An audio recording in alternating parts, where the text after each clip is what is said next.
Bem-vindos ao Casa Comum com Mariana Vera da Silva e Eduardo Pacheco, aqui à quarta-feira. Meus caros, bem-vindos de novo, depois de nos termos encontrado na própria noite das eleições. Já temos mais dados do que tínhamos quando falámos nessa noite. Nessa altura não era conhecida, por exemplo, a admissão do secretário-geral do Partido Socialista e também os dados finais dos resultados apurados em território nacional. Faltam ainda os dados da imigração. Mariana, já é possível atualizar uma leitura sua em relação às razões dos resultados, em termos globais e em particular do Partido Socialista? Bom, muito boa tarde a ambos. Eu julgo que aqui na noite eleitoral avancei bastante com aquelas que me parecem ser as razões. Acho que uma análise mais aprofundada precisa mesmo de mais dados, dos estudos que normalmente são feitos e das reflexões que o Partido Socialista tem que fazer.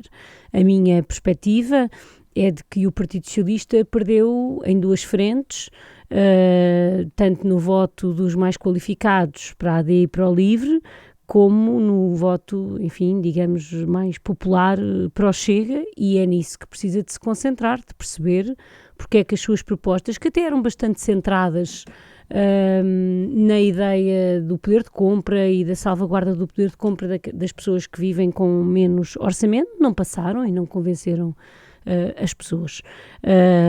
Fora isso, parece-me, e isso vejo isso de forma mais forte até do que aqui disse, à medida que o tempo passa, parece-me que a AD está a desvalorizar o que aconteceu, porque se nestas eleições afetou o PS, não é nada claro para mim que, aliás, é bastante claro para mim que a seguir a vítima será a AD. Portanto, nós conseguimos olhar para aquilo que se está a passar do ponto de vista dos grandes partidos, como um crescer de um voto de protesto pelo protesto, sem nenhuma adesão a políticas concretas de resposta e até à esperança de que as coisas possam melhorar, ou nós compreendemos que é assim, ou arriscamos-nos a que numas próximas eleições, quando quer que elas sejam, o voto de protesto seja vencedor. Já voltamos a falar. Duarte, a mesma questão, tendo em conta os resultados, e isso também do ponto de vista da AD, a lição que a AD tem que tirar, porque a governabilidade está tudo menos garantida. Muito boa tarde. Primeiro sobre a governabilidade, depois só uma análise. A governabilidade obriga a um princípio de responsabilidade, vamos dizer, dos três maiores partidos e os três vão estar à prova. A AD, porque tem a consciência, ou deve ter a consciência, que venceu, significa que há uma maioria reforçada, teve mais votos e mais mandatos, o que é um voto de confiança para continuar, mas não tem maioria absoluta. E como não tem maioria absoluta, não pode chegar ao Parlamento e querer impor o seu programa às outras forças políticas. Os portugueses, o sinal que quiseram dar é que obriga a negociações entre os diferentes atores. E por isso também é um princípio de responsabilidade dos outros, que é perceber-se qual é o grau de disponibilidade para conversar e para haver entendimentos, quer do Chega, quer do Partido Socialista. E isso vai ser logo posto à prova com a moção de rejeição que o Partido Comunista Português já anunciou ir apresentar. Porque isso obriga a votos, para os ouvintes perceberem, tem que ser votado, os votos do programa do Governo. E significa que, se todos estiverem disponíveis para votar essa moção de rejeição, o Governo cai logo ali, como aconteceu com o primeiro Governo de Passos Coelho depois da Troika. Se o Chega não alinhar nesse sentido, no sentido de dar uma oportunidade ao Governo, uma vez que o Chega passa a ser muito importante nessa votação, tira daí a ilação de que o Chega vai tentar ter uma posição ao longo da legislatura mais construtiva? Evidencia logo maior responsabilidade do que o seu passado recente. Agora, e por isso o Governo deve mostrar abertura para, em matérias onde haja coincidência de opiniões ou proximidade de soluções, poder conversar. Um exemplo, a redução da carga fiscal, nomeadamente ao nível do IRC. Todos nós já percebemos que é uma das propostas bandeiras da AD e que o Partido Socialista, com respeito pela sua posição, diz que é contra. Muito bem. Mas o Chega diz que é a favor. Então, é o exemplo de uma área de entendimento. Mas vamos ter que perceber se esse sentido de responsabilidade existe mesmo. Sabe que eu costumo dar este exemplo. Quando um aluno tem a fama, e eu aproveito, de ser um cábula, no dia em que tira uma boa nota, o professor não aceita logo aquilo como uma mudança de comportamento. Diz, bem, será que mudou ou isto foi um acaso? E só à segunda ou à terceira vez em que tem a boa nota, diz, olha, não, o rapaz mudou de vida e agora está-se a aplicar. Ora bem, aqui é a mesma coisa. Depois de termos tido comportamentos tão pouco responsáveis ao longo, nomeadamente, do último ano, Sim. é preciso aguardar para ver se esse sentido de responsabilidade que porventura venha a ocorrer na apresentação do programa do Governo, se ele é sólido ou se foi um fogacho e quer continuar no contra. Duarte, mas é possível fazer reformas e assumir uma governação reformista neste contexto, independentemente de não ter uma maioria absoluta? Ou seja, não compete a Luís Montenegro procurar as pontes necessárias para encontrar consensos mínimos para fazer passar um conjunto de políticas, quer com o Partido Socialista, quer com o Chega. Isso mesmo. Mas era precisamente o que eu estava a querer, onde eu queria chegar. É uma responsabilidade de Montenegro. Porque, repare, o PSD não pode querer chegar ao governo só para estar no governo. Tem que mudar alguma coisa, tem que se mudar alguma coisa. E para se mudar são precisas reformas. Senão, o perigo que a Mariana estava a dizer torna-se real. Que é, quer dizer, se nós não conseguirmos reformar este país, responder aos anseios das populações, melhorar a sua qualidade de vida ao nível, por exemplo, salarial, o que significa que tem que aumentar a produtividade e a competitividade da nossa economia, as pessoas vão dizer, de facto, olha, vocês são iguais aos outros e cada vez mais é o protesto. Temos que fazer. Para isso é preciso reformas. E essas reformas têm que chegar a entendimento. A responsável primeira de procurar isso é do Governo, naturalmente, e da AD e do seu Primeiro-Ministro, mas os outros têm que estar disponíveis para isso, porque para dançar o tango não basta um, são precisos dois. E não é mau que seja uma vez com um, outra vez com outro. Dar um exemplo, durante a Troika havia até um acordo formal, durante a geringonça, havia até um acordo formal entre o Partido Socialista e alguns partidos à sua esquerda, mas em determinadas matérias, por exemplo, para salvaguardar o sistema financeiro, foi com o PSD que esse entendimento foi gerado, apesar de haver de ter um acordo de governo com outras forças políticas. E, portanto, algo pode acontecer se existir sentido de responsabilidade de ambos os lados. E já agora, se me pergunta se eu acho que o Chega vai ter, eu estou expectante. Porque podem querer, de facto, vestir a camisola de líderes da oposição exacerbada, porque já se percebeu que isso lhe dava votos, e não estarem disponíveis para isso. Se assim for, muito bem, ficam catalogados como os irresponsáveis. Mariana, vamos para a frente em relação àquilo que o Partido Socialista deve fazer. Em primeiro lugar, deve contribuir para que não haja um bloqueio no sistema político, deste ponto de vista, fornecendo as pontes necessárias para viabilizar determinadas políticas que a AD proponha? Eu só posso responder a essa pergunta dizendo que isso foi exatamente o que o Partido Socialista fez ao longo deste ano.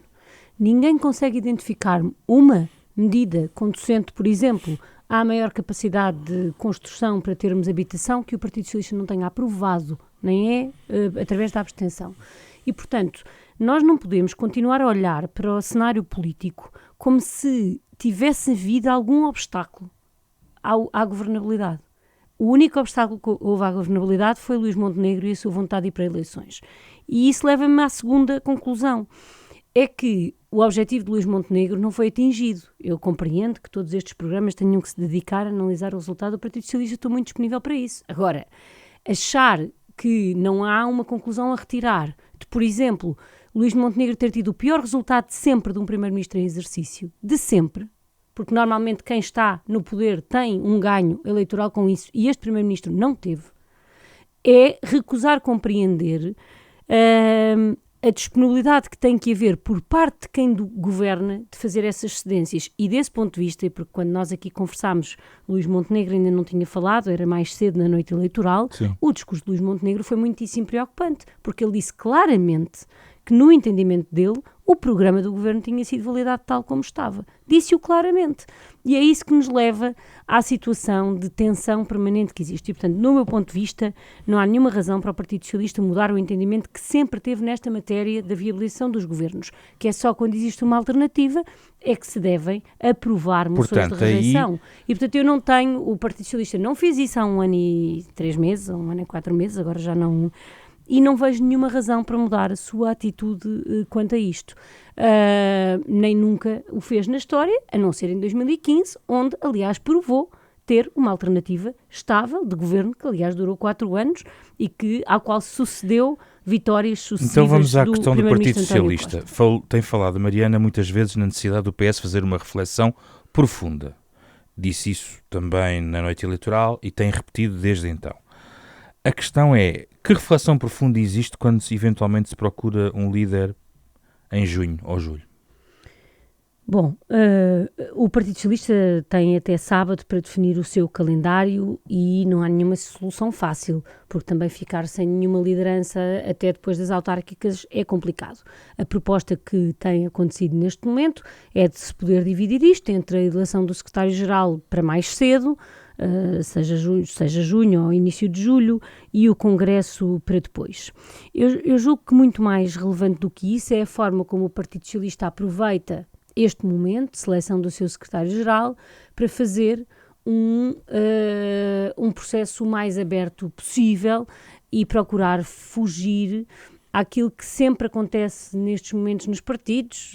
O caso, quer dizer, no Chega não sabemos porque só há um líder e suspeito que aliás não haverá outro nas próximas décadas, mas quer no PS, quer no PSD, quando se colocam de forma até inesperada situações de eleições, normalmente há uma precipitação e quem está mais preparado, quem já tem o trabalho mais feito, tende a ganhar. Houve uma precipitação na troca anterior da liderança do PS? Aí não tínhamos alternativa porque tínhamos eleições num mês. E, portanto, não era possível fazer um processo mais aberto do que aquele que ele foi. Havia legislativas, o país estava, aliás, à espera que o PS tivesse um novo líder para fazer legislativas. Não havia... Exato, é isso. Mas aí não havia alternativa à pressa. Esse não é o meu entendimento agora. Julgo que o Partido Socialista ganharia com não apenas um candidato, mas a possibilidade de haver uma reflexão aberta, porque acho que é a partir dessa discussão aberta que se cria soluções de maior unidade e não a partir de soluções de unanimismo. A ideia de haver só um candidato não é também tradicional, costuma haver pelo menos mais do que um candidato.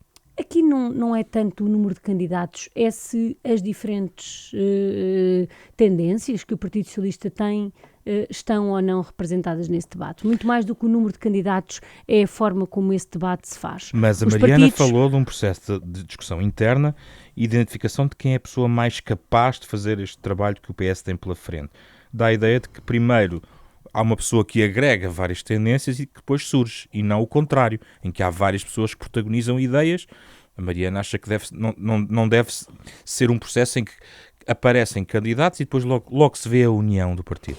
Não devem ser processos onde aparecem os candidatos que já tinham o seu trabalho feito. Deve ser um processo onde nós... Há um candidato que tinha o trabalho, mais em particular, o José Luís Carneiro. Com certeza, e eu entendo é que esses processos muito baseados na unanimidade têm vantagens porque são menos dolorosos para os partidos e têm desvantagens porque são menos amigos da reflexão. Mas é possível profunda. fazer isso até julho? Encontrar outro caminho? É esse o trabalho que o PS também tem que fazer nas próximas horas, dias, meses. E então, 2 questões.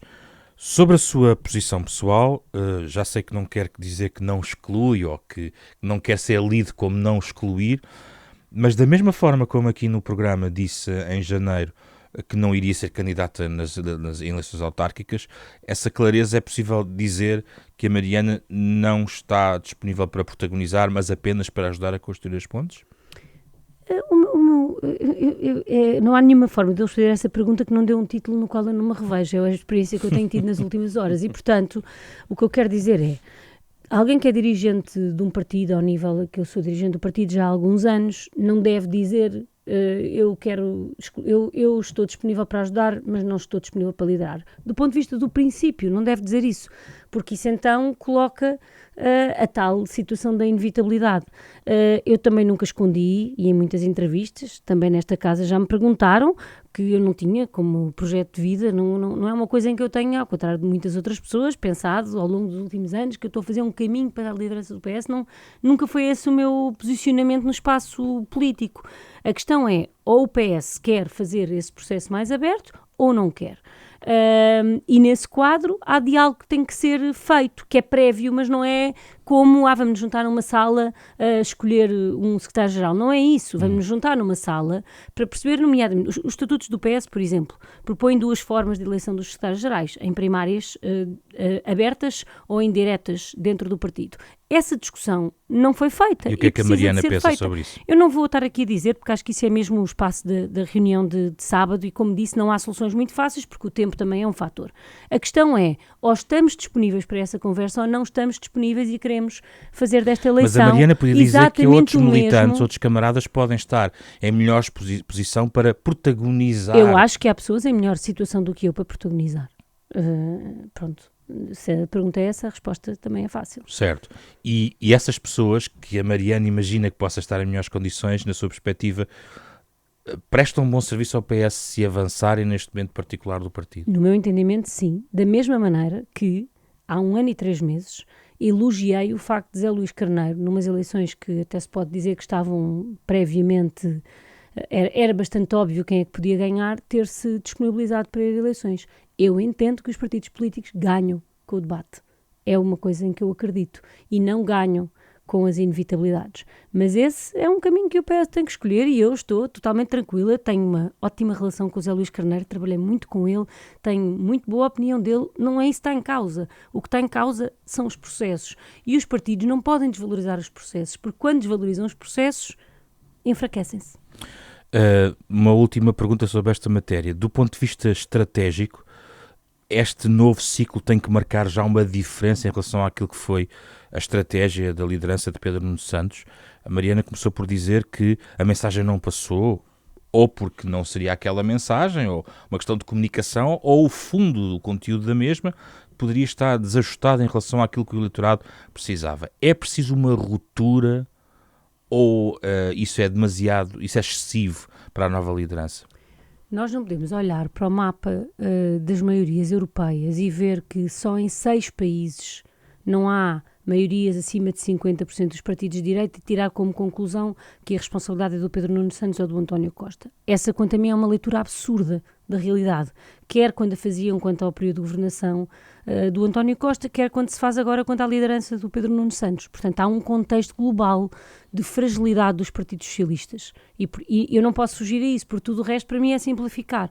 E se agora nós dissermos que a alternativa é fazer mais diálogo com o PSD, como se ele não tivesse existido, quando eu posso aqui listar o que tenho feito nas últimas semanas, mas creio que é perder tempo de antena na rádio ao fazê-lo, quando o Partido Socialista foi muitíssimo responsável ao longo de todo este período, parece-me olhar ao lado da questão principal e, portanto, nós não devemos estar aqui no exercício de atirar culpas, o que não é sinónimo de não retirar conclusões. E eu volto ao tema que eu há pouco referia. Hoje é capa de um jornal diário que os concursos na habitação têm ficado todos desertos e que uma das principais razões é a falta de mão de obra. Ora, neste contexto, que sentido faz as posições que o PSD e o Governo têm tido em matéria da forma como os imigrantes devem entrar neste país com esta consequência direta? Ou a forma como Pedro Nuno Santos colocou a questão da imigração, causando alguma confusão no próprio eleitorado. Eu peço imensa desculpa, mas alguém está no Governo e alguém está na oposição. E quem está no Governo tem que ser responsabilizado por ter tomado decisões apressadas, porque até se podia fazer no mesmo caminho da alteração das regras de entrada no nosso país, sem ter fechado uma porta abruptamente naquele dia, que foi o que o país fez. E, portanto, e sem alinhar sistematicamente na utilização de expressões como portas escancaradas que não correspondem à verdade e que limitam neste momento o acesso à mão de obra. E, portanto, a única coisa que me parece que é necessária é que não se entenda que esta necessidade, e eu aqui nós temos falado em vários temas onde eu acho que ela ela é fundamental, como uma responsabilidade do Partido Socialista ceder à agenda da AD, porque se colocamos as coisas assim, o caminho não vai correr bem. E eu devo dizer que quer nas intervenções do Primeiro-Ministro, enquanto Presidente do PSD, quer nas de Leitão Amar, quer nas de Paulo Rangel no último dia, quer nas de Hugo Soares, até talvez principalmente nas de Hugo Soares, que é sempre muito... gosta muito de adjetivar, eu tenho visto essa atitude de... Agora façam como nós queremos porque nós ganhamos. Não foi essa a votação que o país deu. Vamos fechar aqui com o Duarte deste ponto de vista. Já percebi que defende uma aproximação, de certa forma, e uma governação em diálogo também com o Partido Socialista. Aquilo que gostava de perceber é se vê vantagens por parte da AD em tomar a dianteira em alguns processos que aparentemente são inevitáveis. Estou a falar, por exemplo, do caso da revisão constitucional, aproveitando o número de deputados que à direita, por exemplo, vão surgir. Deve o PSD dar o primeiro passo ou esperar que essa agenda seja marcada pelo Chega, por exemplo? A última revisão constitucional foi o Chega que avançou. Permita-me só que, em relação à questão, não vou interferir no diálogo interno, mas é algo que o PS está a fazer, mas há algo que eu gostaria de partilhar e que é saudar aquilo que a Mariana estava a dizer ao nível da reflexão. Os nossos dois partidos têm essa particularidade, que somos partidos que querem sempre vencer, e no dia em que não vencem, começa logo a rolar cabeças e à procura de substitutos. Muitas vezes sem fazer a reflexão sobre a estratégia. Como se bastasse mudar a pessoa A pela pessoa B para tudo aquilo que não correu bem passasse a correr. E não há tempo para parar, para fazer uma reflexão, o que é que se fez que não correu, porque é que a nossa mensagem não passou, e depois então ir à procura do candidato.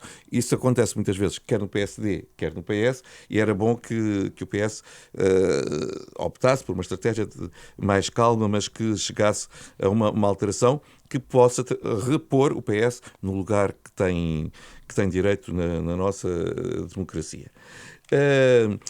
E já agora, um dos problemas, efetivamente, de Pedro Nuno Santos foi algum zigue-zague na comunicação, que causa perturbação. Por exemplo, a declaração que Pedro Nuno Santos fez sobre o Orçamento de Estado a anunciar a abstenção, aquela argumentação, que era o primeiro orçamento, que era um orçamento que não fazia sentido irmos para eleições, podia ter sido feito 6 meses antes. Sem andar com um dia a dizer que sim, outro dia a dizer que não, e que punha condições, e depois linhas vermelhas, e para depois chegar ao fim e concluir aquilo que nós sabíamos desde logo. Não se esqueça da minha pergunta, A história da imigração é um exemplo. Ora, a AD. O PSD, a AD e o Governo devem liderar a agenda em todas as áreas. Incluindo a revisão constitucional. Incluindo a revisão constitucional, como é óbvio. Não, mas quer dizer, não tem nada a ver com se deixamos que seja o Chega a liderar ou a Iniciativa Liberal. Ou porque temos maioria no Parlamento com eles para eventualmente fazer a sós. Porque para mim qualquer processo de revisão constitucional deve envolver sempre o Partido Socialista. Mesmo que não fosse fundamental o seu voto para aprovar um texto. Pela primeira vez estamos num outro contexto. Isso mesmo. Mas isso não nos deve levar a querer deixar o Partido Socialista de fora desse processo. Tem que estar envolvido nesse processo. Mas a questão não é essa. A questão é, seja aí, seja na Justiça, seja na habitação, seja onde for, quem marca a agenda tem que ser a AD e o Governo. Não pode ir a reboque dos outros partidos, porque senão eles põem aquilo que são as suas prioridades automaticamente. E nós temos que ser nós a falar daquilo que nós propomos aos portugueses, daquilo que o Governo quer como solução para os problemas dos portugueses e não estar a discutir as soluções que os outros propõem. Ora bem, aí o Chega é magnífico, é muito profissional. Por exemplo, eu via a utilização dos instrumentos regimentais do Parlamento e praticamente eles tinham tempo de antena todas as semanas entre um debate de urgência, um debate de atualidade, um putestativo daquilo e daquele outro. Enquanto que os outros partidos têm também essa panóplia de instrumentos, mas são muito mais cautelosos a utilizá-los. Eles utilizavam para marcar a agenda. Ora bem, aquilo que se pede agora é ao Governo e aos partidos que o suportam para terem o mesmo discernimento de temas que querem pôr na agenda, ocupar o espaço mediático e não deixar que o Chega o faça. E um deles é, naturalmente, a revisão constitucional. Tema europeu. Previsões desta semana. Bruxelas piorar a estimativa para o excedente este ano. O déficit apontado para 0,6% já em 2026, num quadro para a zona euro da tal incerteza. Tem muito a ver com esta questão também das tarifas. As previsões da zona euro também estão revistas em baixa deste ponto de vista. Mariana, isto também pode ser um cimento importante para as conversas que em Lisboa vão ter que acontecer ou não entre partidos deste ponto de vista relacionados com a estratégia portuguesa e o contexto europeu de crescimento económico?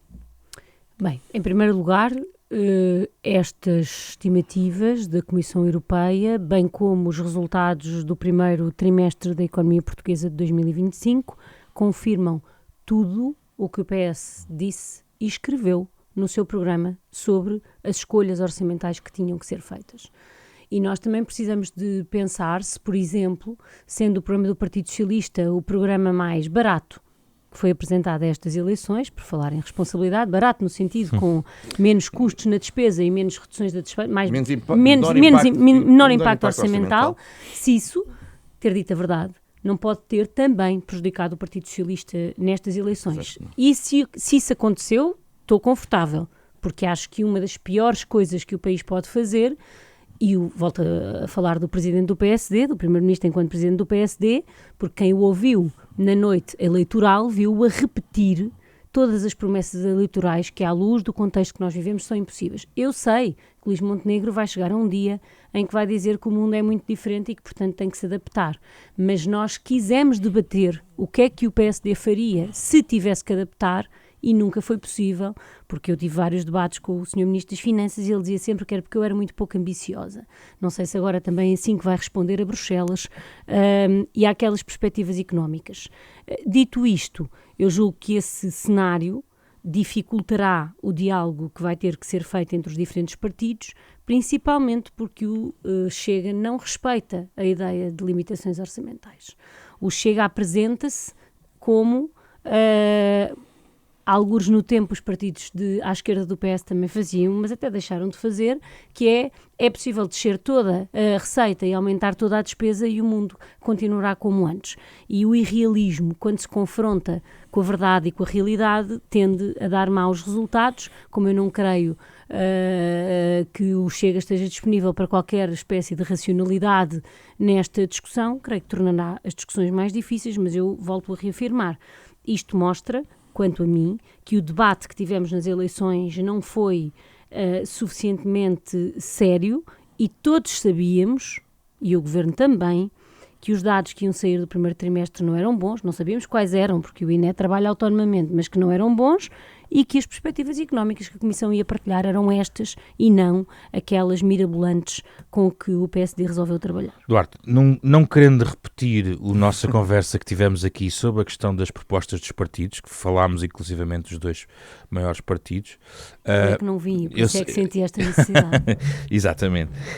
Duarte, apesar de tudo, estas nuvens mais cinzentas que Bruxelas agora apresenta vão injetar algum realismo, quer na política financeira e orçamental do Governo, já com reflexos do próximo Orçamento de Estado, por exemplo?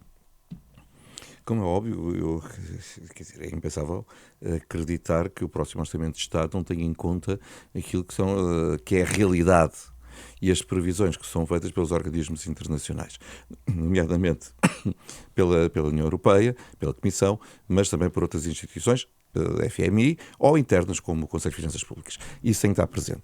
O que significa que, porventura, algumas das promessas que foram feitas tem que se deslizar no tempo, porque dificilmente se consegue compatibilizar tudo isso com um equilíbrio das contas públicas neste enquadramento em que nós estamos. Não estou a dizer hoje pela primeira vez, quando foi apresentado o programa eleitoral da AD, e a realidade vai se impor, não tenho qualquer dúvida sobre essa matéria. Agora, para o futuro, se as reformas que a AD propõe produzirem os efeitos desejados e forem concretizadas, poderá fazer com que a economia, de facto, cresça mais do que aquilo que nós estamos hoje a prever. Deus queira que sim, mas isso significa que as reformas têm que ser apresentadas, têm que passar do papel, têm que ser aprovadas depois no Parlamento e passar do papel para a realidade e ser sentido.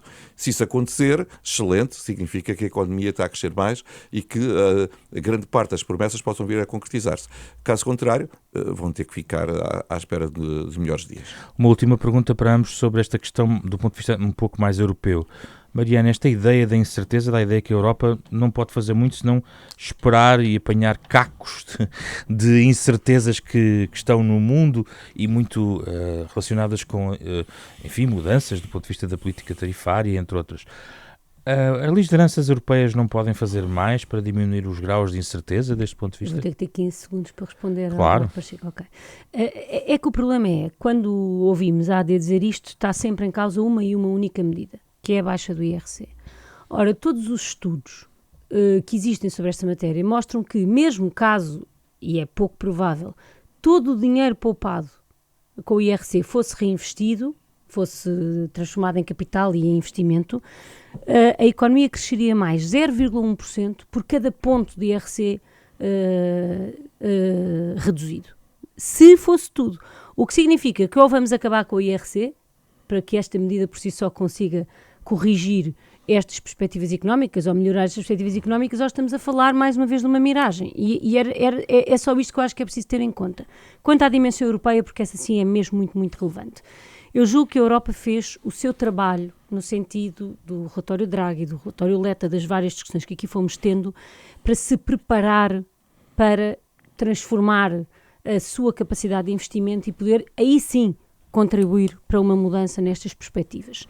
É preciso criar as condições políticas de unidade entre os diferentes países para que isto possa avançar e, como aqui já disse uma vez, mas esta semana por maioria de razão, vejo, por exemplo, o sinal muito positivo do acordo assinado com o Reino Unido nesta matéria. Ou seja, quer do ponto de vista do que podemos fazer face à situação internacional de reforçar os laços entre a Europa, entre a União Europeia e outros países europeus e outros, como o Canadá, quer do ponto de vista do trabalho que foi feito e que eu espero que possa prosseguir, espero que tenha condições para prosseguir, de reforço da capacidade de investimento, nomeadamente nos setores mais inovadores.